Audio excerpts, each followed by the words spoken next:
ma première invitée, nulle autre que Karine Hensley, une réputée physiothérapeute. Pourquoi je te dis ça? C'est qu'elle est reconnue dans son domaine par ses pairs. Elle a enseigné, et je me rappelle pas si elle enseigne encore, mais ça reste que pour que tu enseignes ta profession, il faut que tu sois bonne. Bienvenue, Karine, dans le studio CJMD. Je suis contente de t'accueillir. Merci, Priscilla. Merci de m'accueillir. Bienvenue dans cette belle aventure. Alors, aujourd'hui, on va... tu m'avais parlé d'un sujet, je t'ai demandé, parce que c'est très intéressant, ça, parce que, comme tu le sais, tout le monde... On va prendre le général, tout le monde a mal dans le dos. Oui. Ça nous prend des professionnels, dont toi. Mm-hmm. Moi, tu m'as aidé parce que j'ai eu un accident d'auto. Puis, tu sais, c'est super professionnel. Elle m'a dit, Priscilla, moi, je ne dirais pas en honte si que tu es ma cliente, parce que j'ai pas le droit. Mais moi, d'emblée, je l'aurais dit. On fait affaire avec une réelle professionnelle. Alors, moi, j'ai eu un accident d'auto. Il y a un autobus du RTC qui a passé sa lumière rouge. Fait que là, je vous annonce que quand ça arrive, OK, ben tu te fais happer. Alors, il m'a pris de plein fouet côté passager de ma Hyundai Accent hatchback. À l'époque, j'ai fait du tonneau. Et je m'en rappelle comme si c'était hier, c'était en 2012. Alors, après quelques recherches, comme je vous expliquais au début de l'émission, on m'a référé, Karine, par plein de personnes et je me suis déplacée. Puis c'est ça qui est important que vous compreniez. Des fois, des professionnels ne seront pas nécessairement à côté de chez vous. Puis ça ne veut pas dire qu'à côté de chez vous, il n'y en a pas. C'est pas ça mon point. C'est que je me suis déplacée à Lac-Saint-Charles pour aller la voir. Puis on a connecté, évidemment, rapidement. Puis elle m'a aidé par rapport à ça. Et plein d'autres choses après, parce qu'une physio, c'est très large. Tu m'as amené un sujet intéressant. Tu m'avais dit, on pourrait parler de la fasciathérapie. Mm-hmm. Premièrement, est-ce que tu pourrais vulgariser qu'est-ce que la fasciathérapie, s'il te plaît? Bien, la fasciathérapie, c'est l'étude des fascias. Mais en fait, en clinique... C'est quoi un fascia? Un fascia, c'est que tout notre corps est attaché par des tissus. Tu sais, mettons, on regarde un muscle, c'est des unités musculaires, mais le muscle, lui, il est attaché sur notre os, mais les muscles sont regroupés ensemble dans des lignes qu'on appelle, ce qui fait qu'on a comme on pourrait comparer ça à des lignes de métro. Dans notre corps, nos muscles sont regroupés comme en chaîne. On a la ligne antérieure, on a une ligne qui s'appelle la ligne postérieure, une ligne latérale. Et ça s'attache aussi profondément que la couche superficielle de l'os et ça va jusqu'à la couche profonde de la peau.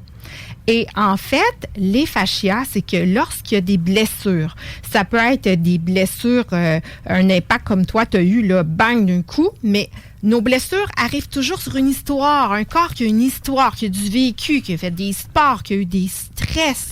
Et puis là, quand cette blessure-là arrive, ça fait souvent une insulte à un fascia. Ah, c'est bon ça, parce que quand ton fascia est fâché, il réagit pas bien. Il réagit!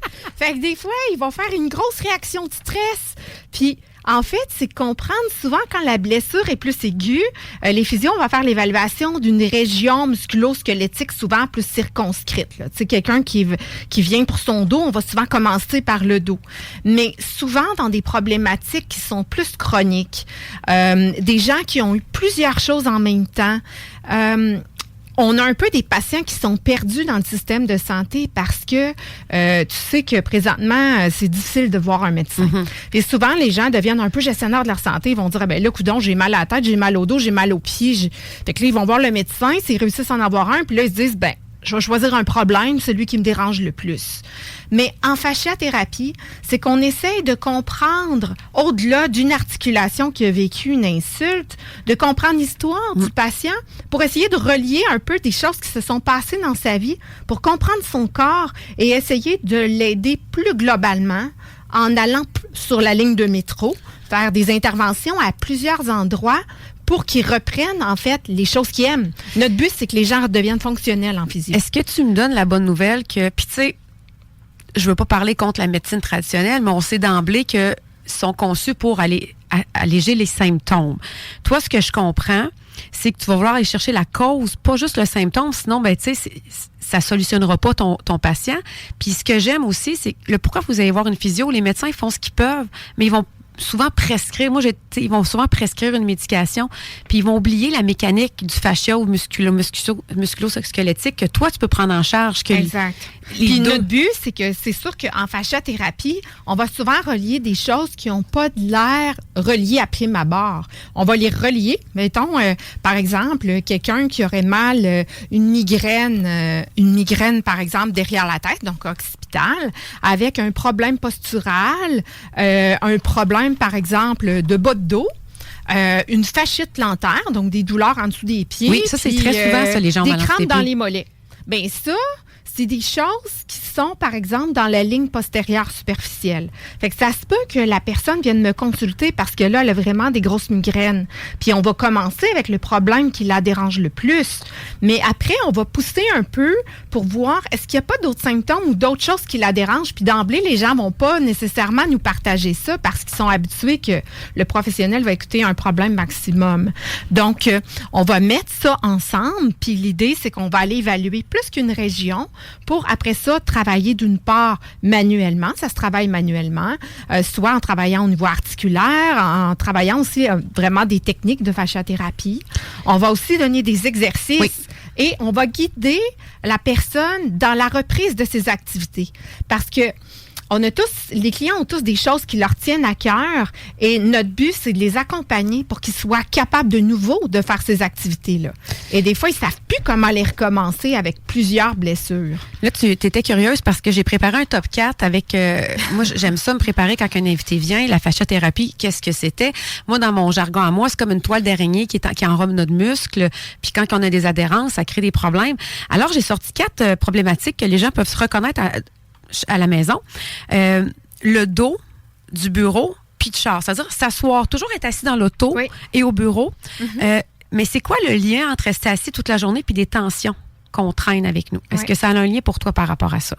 Bien, quand on est assis toute la journée, premièrement, c'est une bonne charge au niveau discal. Tu sais, on sait tous que nos disques n'aiment pas ça être assis.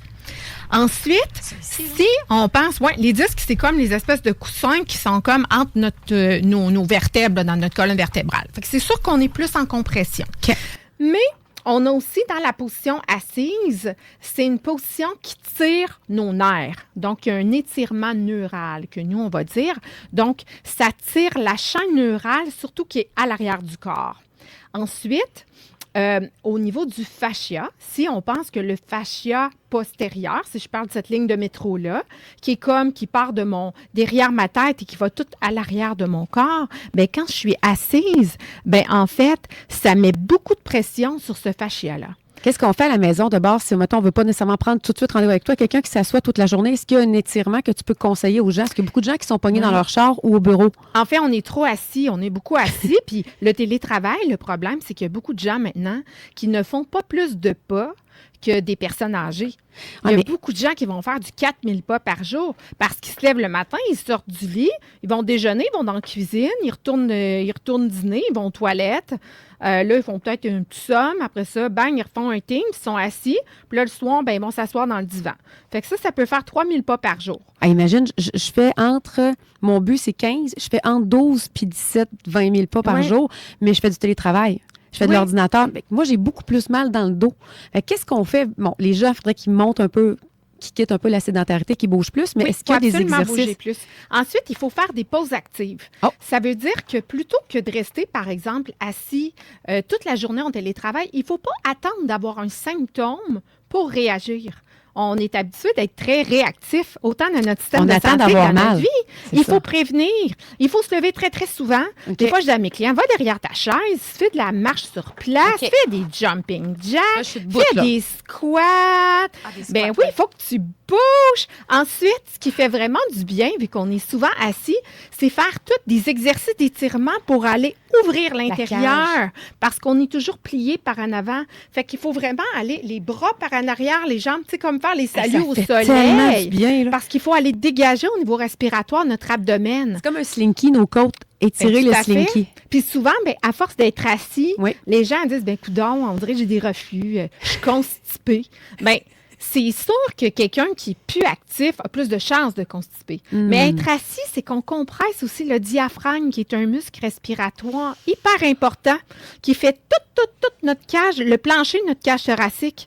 Fait que si on s'étire jamais, ça fait plein de compressions, puis il y a plein de symptômes plus systémiques qui s'installent, en plus des maux de dos. Fait que respirer, se mettre debout et faire des grandes inspirations et pousser l'expiration jusqu'à temps qu'on soit plus capable de sortir l'air au complet. Puis quand on sent qu'on n'a plus d'air, là, on continue de pousse pour vraiment aller décontracter le muscle respiratoire. Dans mon corps. Ben, le diaphragme a besoin de travailler. Fait que ça, c'est des petits trucs. OK. Donc, les pauses actives, c'est une bonne chose. Ouais. Ça va régler les gens qui font de la voiture beaucoup et assis beaucoup au bureau, des pauses actives. On s'étire, on respire et on désinspire, on expire profondément. Dans l'auto, pour les gens qui font de la voiture, mettez-vous un rouleau, dans le bas du dos, puis pendant que vous êtes assis, faites des bascules de bassin. En allant faire des bascules de bassin, vous allez jouer avec les attaches du fascia au niveau du sacrum et du bassin. Fait que faire des bascules de bassin. Ensuite, pas se mettre beaucoup trop loin du volant.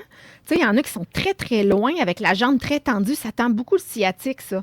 Donc, d'alterner un peu l'inclinaison du siège et de jouer un petit peu. C'est sûr que là, il ne faut pas se mettre avec les pédales qu'on n'est plus capable de rejoindre ni coller sur le volant. Mais on a une petite zone d'adaptation où on peut un peu bouger le siège pour changer le positionnement. Et aussi, on aime tout ça, faire toutes nos runs Québec-Montréal sans arrêter.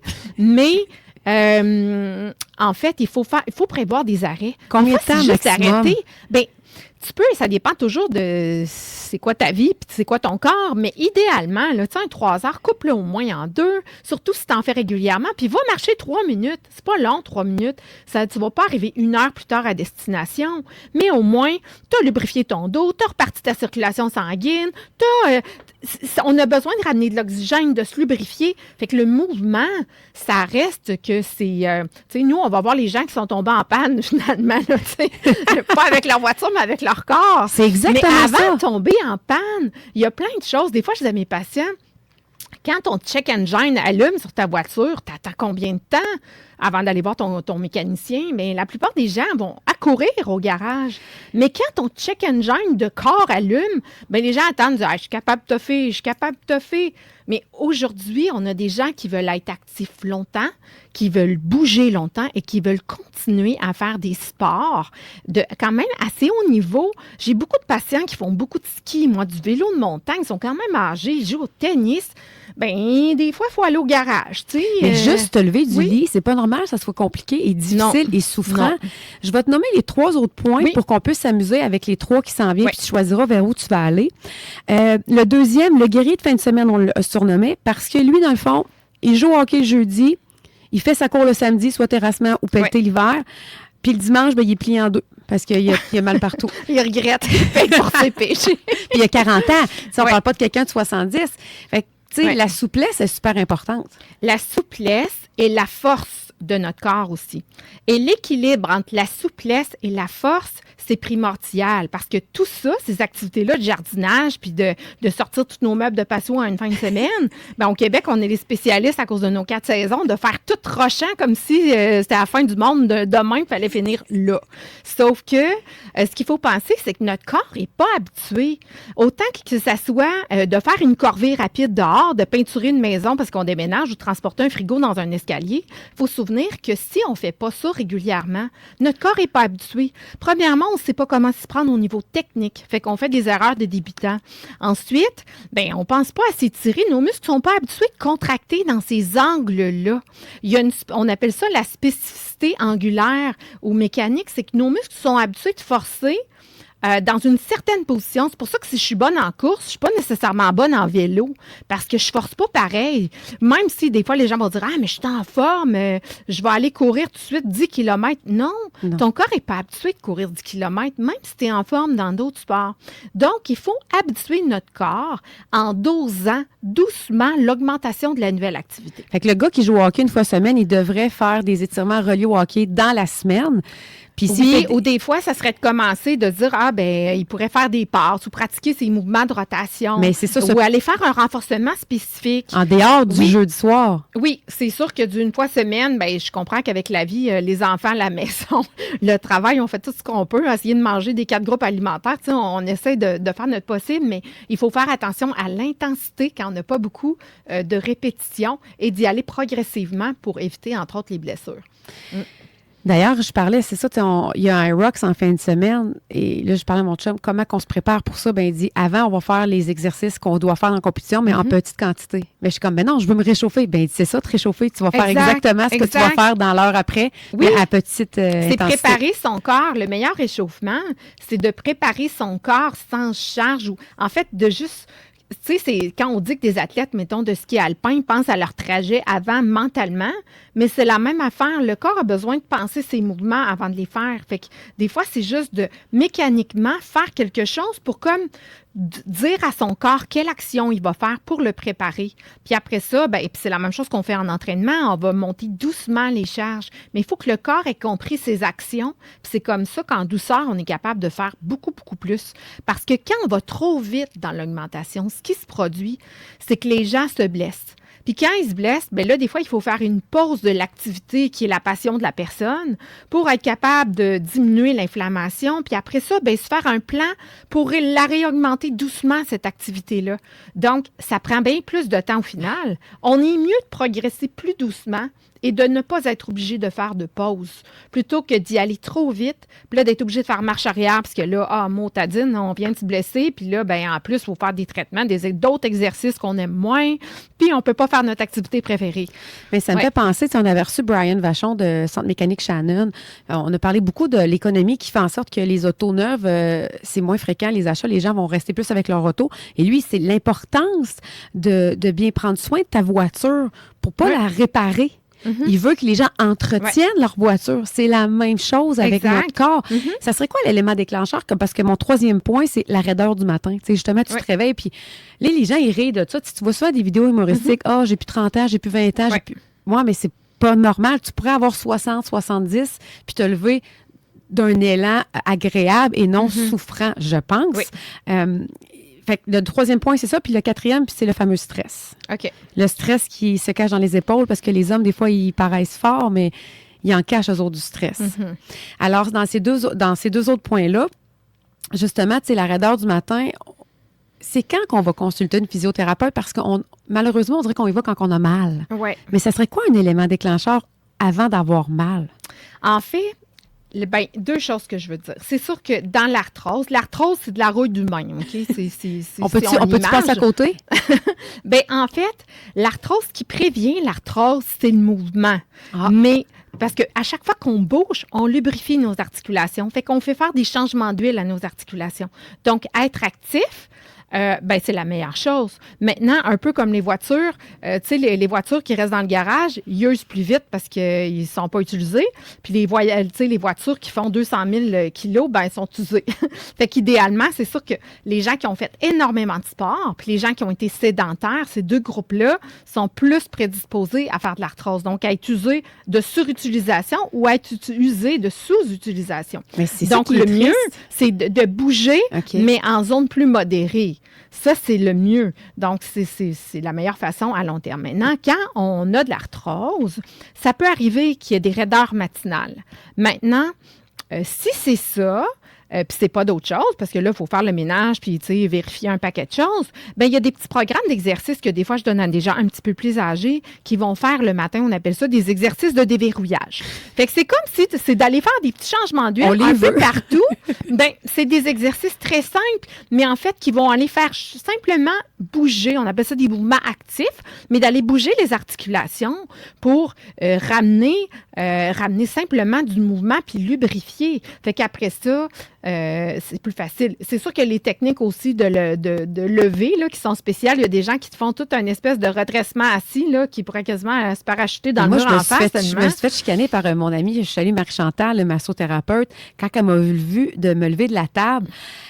qu'est-ce que tu fais là? Moi, je me lève, là. C'est ça, comme s'il y avait une corde qui me tirait par la tête. Il y a des techniques qui sont, on va dire, plus favorables. C'est mieux, par exemple, tout à fait. C'est mieux d'être sur le côté, tu sais. C'est moins violent si jamais on a un petit disque qui n'aime pas ça. Puis il y en a qui bloquent leur respiration en se levant en plus. Fait que là, c'est sûr que je m'égare un peu, là, mais il y a quand même des techniques pour se lever. Maintenant, la douleur, ce qu'il faut comprendre, c'est que la douleur, c'est pas le début d'un problème parce que notre corps est brillant, est capable de se compenser. Il y a tout plein de compensations mécaniques qui se produisent dans le corps, puis c'est merveilleux. Sinon, on consulterait très souvent, puis on a de la difficulté à trouver des professionnels, fait que tant mieux si on s'auto-répare, puis on se compense. Sauf que quand on commence à avoir de la douleur, ça veut dire que notre corps, il arrive comme plus à se compenser. Donc, c'est pas le début d'un problème, la douleur. Maintenant, si on a de la raideur puis de la douleur, puis, par exemple, je viens de me blesser. Des fois, je dis aux patients, écoute, si tu viens de te blesser, puis c'est une petite douleur, puis tu vois qu'en 2 semaines, elle n'est plus là, ben écoute, je suis peut-être pas requise, tu sais, si tu as repris tes activités, puis finalement, tu n'as pas d'impact fonctionnel.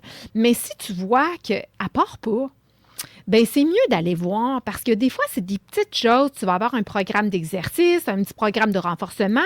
C'est de voir pourquoi tu as brisé à ce moment-là, à cette place-là, pour essayer de te donner des outils. Puis des fois, d'aller faire des mobilisations, travailler manuellement aussi, soit en fasciothérapie, soit des mobilités articulaires. Il faut faire un plan pour trouver qu'est-ce qui manque.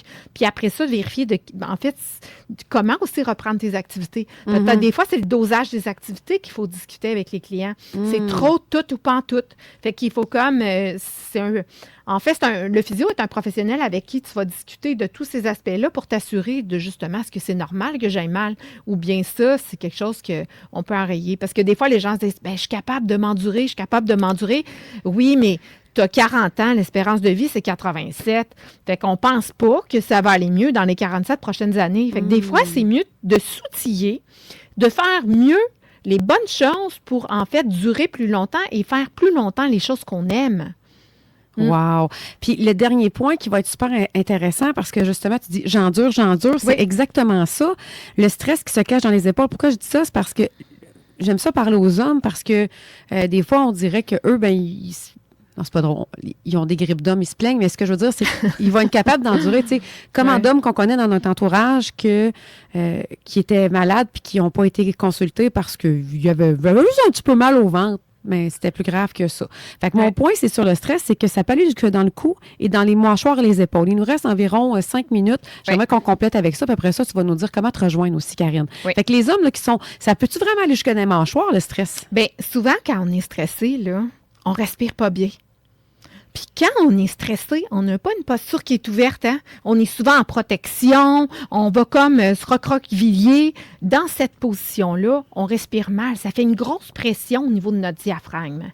Quand ça fait le muscle respiratoire là, dont on parlait tout à l'heure. Donc, quand on se bloque, en fait, ce que ça fait, ça augmente notre pression thoracique, ça augmente, puis la position recroquevillée, elle tend notre fascia postérieur, qui, lui, va souvent faire justement des maux de cou, des maux de haut de dos, des maux de bas de dos. On va augmenter notre pression discale. Souvent, quand on est stressé, on a moins le goût de faire nos activités. Après ça, c'est ça, on respire pas bien.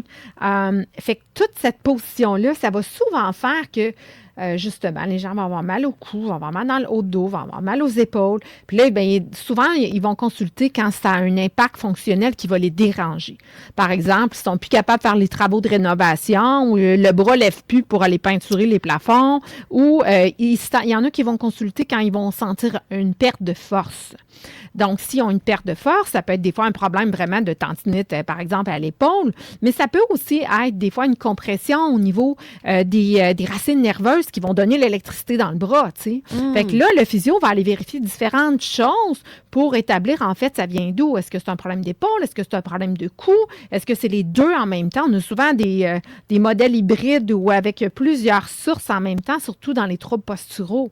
Donc, on va à ce moment-là donner des exercices. On va pouvoir donner des conseils posturaux, travailler la respiration, essayer de voir le dosage, quelle activité arrêter, laquelle continuer, parce que notre but, c'est pas de mettre tout le monde au repos, c'est toujours le dosage.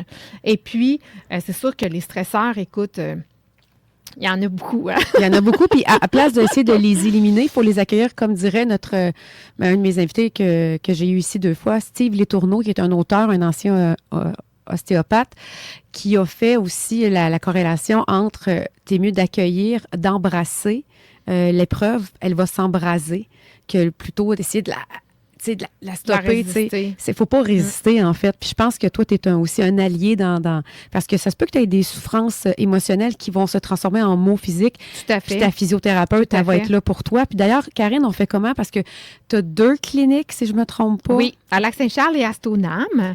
Donc, j'ai beaucoup, j'ai plusieurs personnes dans l'équipe, là, des physios, des technologues en physiothérapie et des massothérapeutes aussi qui travaillent de façon thérapeutique, mais qui sont habitués aussi de travailler avec les lignes de fascia. Fait qu'en équipe, selon à l'évaluation, quand on voit, en fait, est-ce que la personne a plus besoin d'un programme d'exercice? Est-ce que c'est du besoin de dosage dans ses activités, besoin de se faire travailler plus manuellement? On travaille vraiment en collaboration dans l'équipe pour être capable là, de voir le patient puis de lui donner à travailler, en fait, à plusieurs ressources pour pouvoir l'accompagner dans ses objectifs puis, en fait, dans sa fonction parce qu'on veut que les gens bougent, soient heureux de bouger puis qu'il y ait des corps en santé longtemps. Puis, dans notre secteur, on est très en fait, c'est un secteur très familial. Fait qu'on a des gens, des bébés, puis on a des personnes âgées, puis on suit des familles. Fait que moi, j'aime bien la relation de confiance avec mes gens au fil du temps, puis de savoir que on devient une référence pour eux, puis qu'on va leur dire les vraies choses parce qu'au fil des ans, ils vont revenir nous voir dans leurs différentes étapes de vie, puis de pouvoir les accompagner dans leurs étapes de vie. Mais ça, c'est un grand privilège pour moi comme professionnelle. Ah, c'est beau de te voir aller, puis tu sais, tu es extrêmement passionnée parce que tu pourrais travailler vraiment moins, puis tu décides d'être autant présente. Travaille très fort et je trouve que c'est une approche très proactive. On aime ça. On est solutionné sur le coup, on est soulagé sur le coup, mais tu es accompagné pour la suite. Fait que vous avez entendu Karine Hensley, propriétaire de Physiothérapie Lac-Saint-Charles et Stoneham. On te rejoint au 418 849-0009. Aussi facile que ça. Très facile. Merci énormément, Karine. Vous avez écouté la chronique. Si vous avez manqué, elle va être disponible en balado sur toutes les plateformes parce qu'on a parlé de beaucoup de problèmes, dont les maux de dos causés par la voiture, les longues routes de voiture, les longues journées de télétravail. Si tu joues au hockey juste une fois semaine puis tu te retrouves tu as mal partout 3 jours après, tu te lèves le matin et tu es raqué. C'est toutes des solutions que Karine a apportées. Elle a donné beaucoup d'outils pour gérer ton fascia, qui est ta couche, ton métro, ta ligne de métro qui entoure tes muscles dans ton corps. Alors, on va faire une courte pause. On a l'honneur de recevoir Guillaume Raté-Côté qui va venir nous parler, donner son opinion sur la nouvelle du 900 millions octroyés en Ukraine. Tu es dans le fameux show du retour en remplacement avec Priscilla Audet à CJMD 96.9 Lévis.